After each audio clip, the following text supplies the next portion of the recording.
So a flight of fancy over to Matt. Sonic Youth.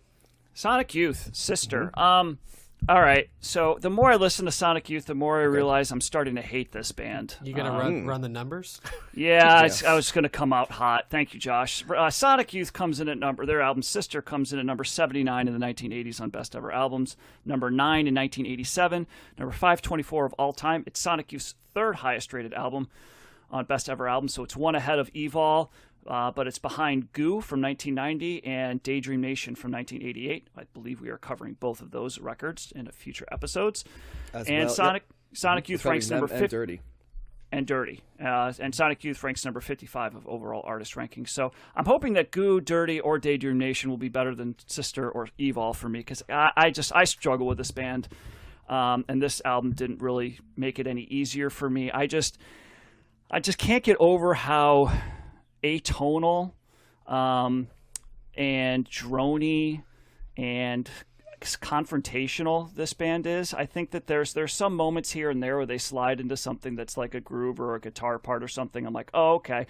And again, similar to EVOL, it starts off maybe with my favorite track, which Schizophrenia. I'm like, oh, okay, this is like, that's just the opening track there. I think is a little bit more something that I can gravitate towards a little bit or find some sort of enjoyment with. But man, as this album just went on, it was a very similar reaction that I had with EVOL, and I'm just questioning whether I'm ever going to really like this band. This is homework for me. This is really like, I need to listen to this. I feel like as I was listening this week, I'm like, what am I missing? What am I trying to get? And if I have to think that hard, it's just leaning in the direction of not for me. So I only listened to this twice. The first time through, I was like, I'm done. I'm not going to listen. I was like, I'm not listening to this again. Strong reaction. Yeah, I was actually at one point I was thinking, I think I might be able to get more out of like Trout Mask Replica than I can with Sonic Youth. It's so anti Matt in terms of what I'm looking for in music. Yeah. You got Kim. I don't like Kim Gordon's like the spoken word poetry, the dramatic stuff that you're getting from her. The other, is it Thurston Moore and Ronaldo? Are those the other singers as well? Mm-hmm. When the guys they're both singing on this? Is that correct? Mostly Thurston Moore. Mostly, yeah. His voice doesn't really do much for me, and I find this just confrontational, and I find this. I mean, John, you've used this word before. This is a cold album to me. I just find very little enjoyment here. And obviously I'm missing something because there are lots of people that love this band. And, I actually went online. I was like, does anybody agree with me? And I found all these like blogs of people talking about they're overrated and they're terrible and they make my ears bleed and all this stuff. And I never like to say that about anything because it's like, the person in the blogs talking about how, people only say they like this band so that they can have some cred with like the artistic snobby. And I'm like, I don't believe that. I'm like, maybe there's some people out there that like that, or they talk about liking a certain band or artist so that they can get some sort of, credibility in a circle of people or whatever. I suppose that's possible, but I think obviously they hit on something. I've said this before in other reviews. I think that there's plenty of other artists that really enjoy them or that are influenced by them, and those artists I end up liking. So I'm glad this is out there. But do I want to put on this album ever again? No, I really just didn't get anything out of it, and it's just I can't do anything but give it a thumbs down. But I know John's gonna like it. I'm curious. Josh obviously likes it. I was kind of I'd be interested to hear his take on it. But yeah, guys, it's just I'm not the best person to talk about why Sonic Youth is great because I don't think that they are. So that's me. Thumbs down. Sorry. I don't remember you being so negative on the first album. Well, and maybe I'm more negative now because it's just like it's really starting to and I know we've only done 2 albums. I'm going to be try to be as open-minded as I can for the other records that are ranked higher. I know Daydream Nation's the one that's on all the lists. By the way, this did not make Rolling Stone's list. I forgot to mention. There's only one album tonight that made Rolling Stone's list. And this is not it. So yeah, I don't know. It was just, it's like the more I'm trying to get into them and it's just not happening, my reaction might be getting stronger just because I'm like, all right, I'm white flag waving it like Yeah. I'm up, so it's trending a little bit in that direction, but I will do my best to be, as open-minded as I can with the other records. So, that's probably why. Yeah, I'm a little bit higher than you on this album. I mean, this is as I said before, and as I think we all discussed, Sonic Youth's going to be maybe not the band for me as well. But I did like this album a bit more than EVOL. I think they sound a little less experimental on this album than the first one, or the first one we listened to, and I don't mind Kim Gordon's singing or the kind of spoken word that's dabbled in here. You're right, though. I think that's kind of the band's ethos, Matt, is that they are, take them as they are, and we don't care if you don't like us. They're definitely trying to do their own thing, and there's kind of a malaise to them of some sort. They're very, their music is not laid back, but I think their attitude kind of is. The feedback is still prevalent throughout, but I think maybe the songs themselves are maybe more traditionally structured. My favorite song on the album was Hotwire My Heart. I think that was kind of the most straightforward, probably, of the songs on the album. It's the one cover of the album. Okay. So. Maybe that's why. Written by somebody named Johnny Strike. Okay. From the band Crime. So. But yeah, they still have like feedback on a song like Pipeline / Kill Time. It's very like, there's a lot of hanging on notes coupled with the feedback that is kind of off-putting. Tough Gnarl, another song, has a lot of noise on it, and I think as a result that it's just kind of abrasive in a way that I don't enjoy too much. And it's not even, it's abrasive because of the guitar or because of the feedback primarily, I think. And their singing is kind of a, they're not screaming, so it's kind of a counterpoint to the abrasive guitar sounds in some way. And I know John has said that it pulls him in when he hears this band and some of the other type of noise rock, or something about the noise, the feedback being not, I can't remember if you said comforting or not, but it has a way of like washing over you, I think. So Matt, I didn't hate this album, but I didn't, super like it. I didn't really get a lot out of it, unfortunately. So, but maybe, I did like it more than the first one. So maybe this gradual progression of the band, I will find something that I respond to. So yeah, kind of thumbs in the middle to down for me. Yeah, and I don't always hate noise or like feedback, or I'm fine with a lot of that stuff. But it's got to be couched in something that I can grab onto, and I found very little of that here, so it's hard. But John, what about this? Is that true? Does this wash over you? And defend Sonic Youth? Yeah, I don't feel the need to, because it's like the great thing about Sonic Youth is like I can't think of a band who would less feel the desire to have to. I mean, they're not like Def Leppard hysteria, you know what I mean? Where people will twist themselves into knots to tell you they're good, but people will tell you they're not. It's like, this is like, they're like, is that a subtweet on Matt? Yeah. It's more just, right? I'm joking. I'm more joking. You know what I mean? It's kind of just, it's what I guess what I'm getting at is like, I completely get why this is not most people's stuff, because there's stuff that's niche stuff that doesn't speak to me as much. I think it's been pretty clear from the late 70s. I think there's more of a love for me with confrontational music than there might be for both of you guys, because going back to the experimental stuff of the late 70s, not everything, like I wasn't feeling like the sparser stuff, right, is not really but busy and experimental.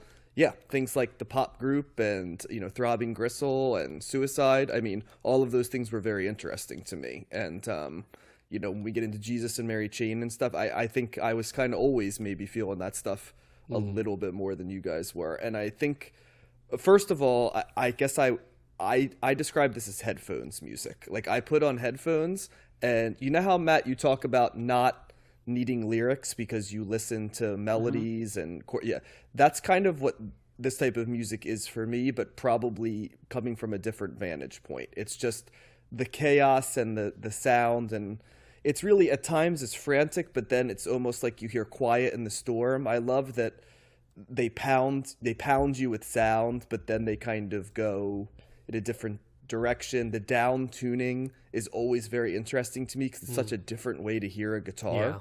And I really do feel that Sonic Youth on headphones, for me, is just such a game changer. I don't think in any way, if you don't like what they're selling, that headphones, in fact, I'd probably think that you'd hate it even more if you don't like it on headphones, because all the things that probably are not connecting with you are in the front. But this is music I can put on at the end of the day, and I don't know how to describe it, but it kind of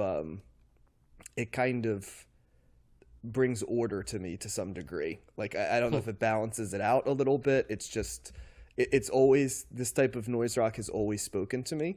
The good news for you guys, well, as accessible as Sonic Youth can get, they start to get more accessible after this album. I actually, it had been a while since I'd listened to Sister, and I think in my brain I'd thought, okay, this is, the Sister's kind of like when Sonic Youth starts to begin to operate in a more traditional method, and to some degree it is, because the songs are in that 4 to 5 minute range as opposed to like 8-minute sprawls that they could be on other albums. So Josh, I think even you picked that up, that it's these different bursts, and I think maybe that's what spoke to you, is that 4 minutes, right, is a lot easier for you before you change it to the others. So I get that.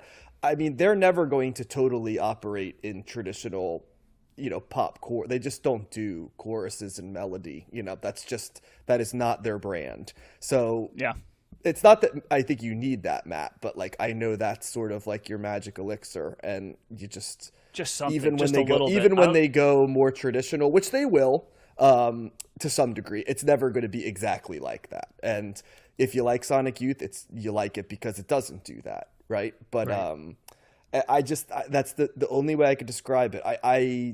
I look at Kim Gordon and Thurston Moore as such different styles vocally. I like that they add to it. And yeah, this is art rock. This is noise rock. This is avant-garde rock still. Right. And it is designed to challenge you. It's designed to kind of be winking and not. I've often described Sonic Youth as the coolest band because they just are.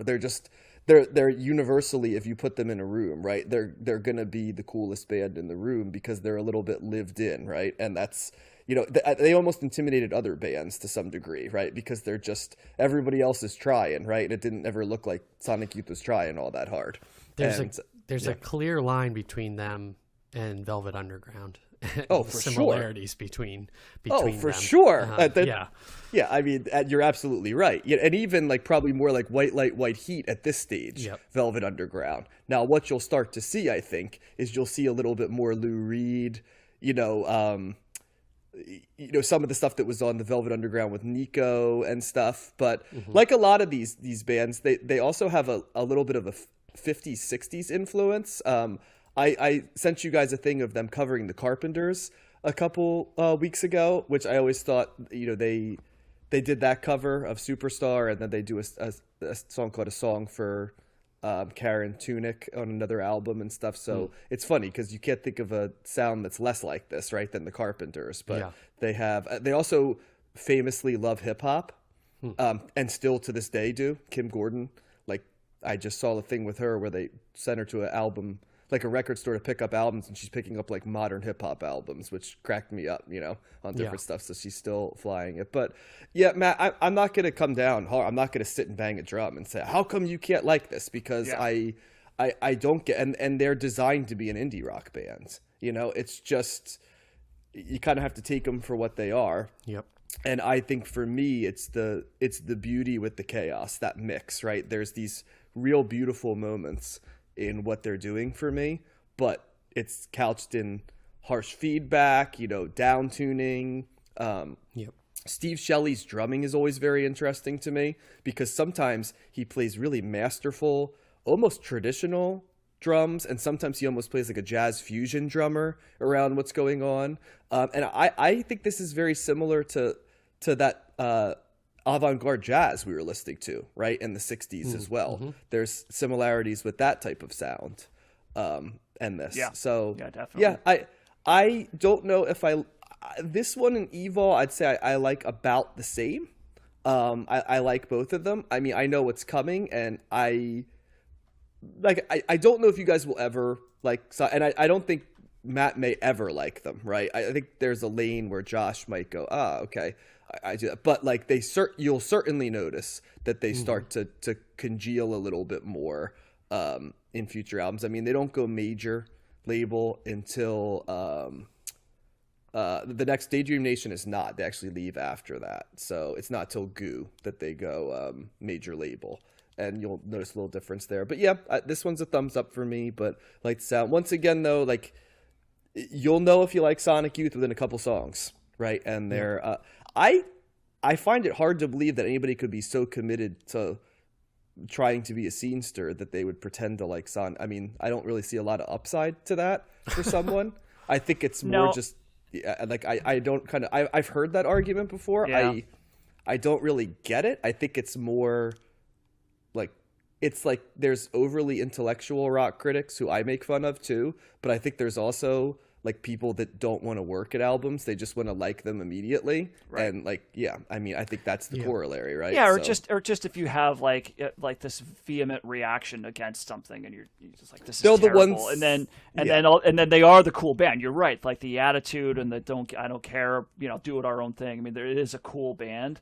And then if you're not in that club, if you're not part of that, but all these people are in it, it's like almost like backlash against it, But you know what the funny thing, like that used to be the club, right? And like I think I've joked a lot, right, and made fun of those people, right? But now that club has been reinvented by people like saying things like rethinking Steely Dan, or was this album really that? Yes, they sucked. Like that. There's a reason. Like people that listen to a lot of music thought these albums sucked, right? Like, and they almost are like, now I want to justify.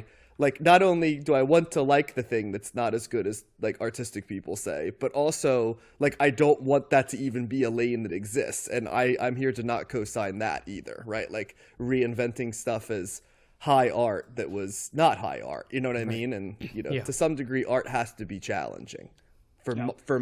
That's my take, right? But to me, it's like a certain amount of challenge, right? Because yes, you certainly want edge, challenge, distortion, feedback. I like all that stuff, but it depends on the other ingredients that you're throwing in there.